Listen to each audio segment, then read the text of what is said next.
ഇനി ശസ്ത്രക്രിയ ചെയ്യാൻ ഡോക്ടറൊന്നും വേണ്ട.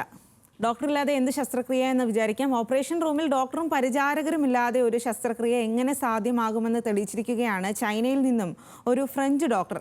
2 മണിക്കൂറിനുള്ളിൽ പ്രോസ്റ്റേറ്റ് ട്യൂമർ വിജയകരമായി നീക്കം ചെയ്തതും മുറിവ് തുന്നിക്കെട്ടിയതും ചൈനയുടെ ട്യൂമേ റോബോട്ടിക് കരങ്ങളാണ്.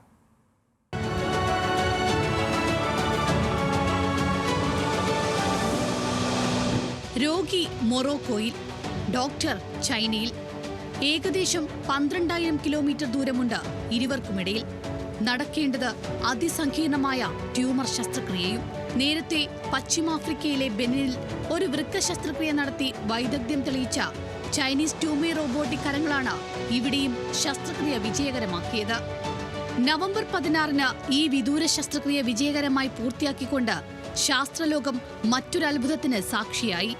ചൈനീസ് നിർമ്മിതമായ അത്യാധുനിക ശസ്ത്രക്രിയാ സംവിധാനമായ ട്യൂമയെ നിയന്ത്രിച്ചുകൊണ്ട് ശസ്ത്രക്രിയയ്ക്ക് മേൽനോട്ടം വഹിച്ചത് ഷാങ്ഹായിലെ ഡോക്ടർ യൂനസ് അഹല്ലാൽ. 2 മണിക്കൂറിനുള്ളിൽ പ്രോസ്റ്റേറ്റ് ട്യൂമർ വിജയകരമായി നീക്കം ചെയ്തു. മൊറോക്കോ പൗരനായ രോഗി നിലവിൽ ആരോഗ്യം വീണ്ടെടുക്കുകയാണ്.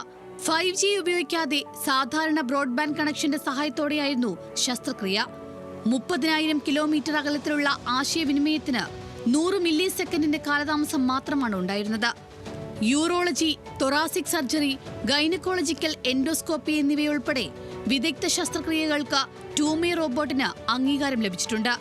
2026ഓടെ 5G സേവനങ്ങൾ ഉപയോഗപ്പെടുത്താവുന്ന നിലയിൽ സർജിക്കൽ റോബോട്ടിക്സിൽ $38.4 ബില്യൺ മുന്നേറ്റം ഉണ്ടാക്കാമെന്നാണ് ചൈന പ്രതീക്ഷിക്കുന്നത്. International desk, news Malayalam.